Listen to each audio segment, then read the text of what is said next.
Imagine you're offered a choice right now.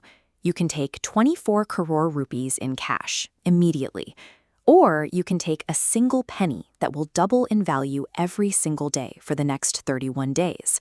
Which do you choose?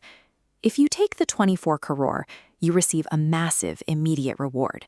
However, that number is fixed. Unless you have a plan to grow it, you've hit your peak on day one. Now, consider the penny. For the first few weeks, it feels like a mistake. By day 20, your doubling penny has only grown to 5,243 rupees. At this stage, the patient choice looks like a failure to anyone watching from the outside. This chart shows the reality of exponential growth. The line stays practically flat for over 2/3 of the month, but at day 31, the math reaches a tipping point, and that single penny explodes into over 10.73 crores. Our brains struggle to track this process in real time. Because the daily changes are so small, we often ignore them, assuming that if the results are currently invisible, the actions aren't working.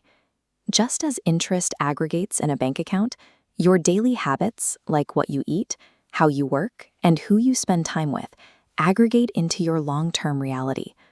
Today, we are going to build a physical system to manage these small variables. To start, take a pen and paper. I want you to write down the single biggest excuse or worry you believe is currently holding you back. Now, cross that excuse out. The goal here isn't to fight the thought, but to change how you react to it. In Indian mythology, the character Vali gained half the strength of anyone who fought him directly. Mental roadblocks work the same way. When you spend energy actively trying to crush an anxiety, you are effectively feeding it more of your attention. Sri Bhagavan explains that there is a neurological difference between a thought and thinking. A thought is a half-second biological pulse. It is an automatic reaction that you cannot control or prevent from appearing. Thinking is what happens when you grab that initial pulse and begin to ride and amplify it. You turn a brief biological event into a continuous, exhausting internal narrative. The strategy is surrender. This means allowing the initial thought to exist without engaging the thinking loop. You acknowledge the reaction and then let it pass without trying to fix or change it. By surrendering to the thought, you stop the transfer of mental strength to the anxiety. This preserves the energy you will need to install the actual habits that lead to change. We fall into bad habits because of the instant gratification trap. Since a single poor choice has no immediate consequence, it feels safe to make it. A daily RS 300 coffee habit seems insignificant on its own. But when compounded over 20 years at a modest return, that single choice represents a loss of over $51,000, money that could have been invested in your future. This applies to physical health too. 4 cigarettes a day don't produce an immediate crisis. The effect compounds invisibly until year 5, when the damage has accumulated into a life-threatening event. Underneath your crossed-out excuse, write down 3 tiny positive habits you will add to your routine today. These should be so simple they require minimal willpower to start. When you try to change, a part of your brain called the basal ganglia will resist. It is programmed to conserve energy and prefers your old established routines over anything new. However, repetition creates physical grooves in the brain.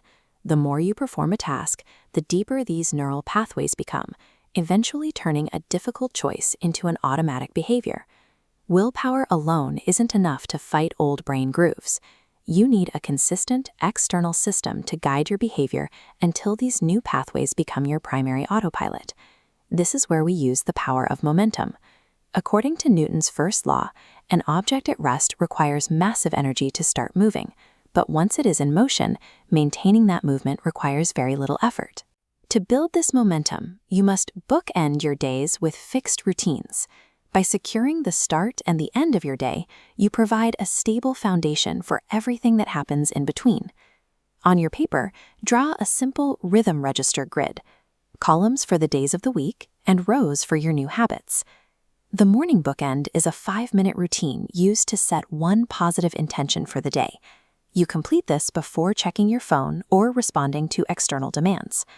The evening bookend is a non-negotiable 5-minute reflection at the end of the day. Use this time to write down one piece of gratitude or a specific small win from the last 12 hours.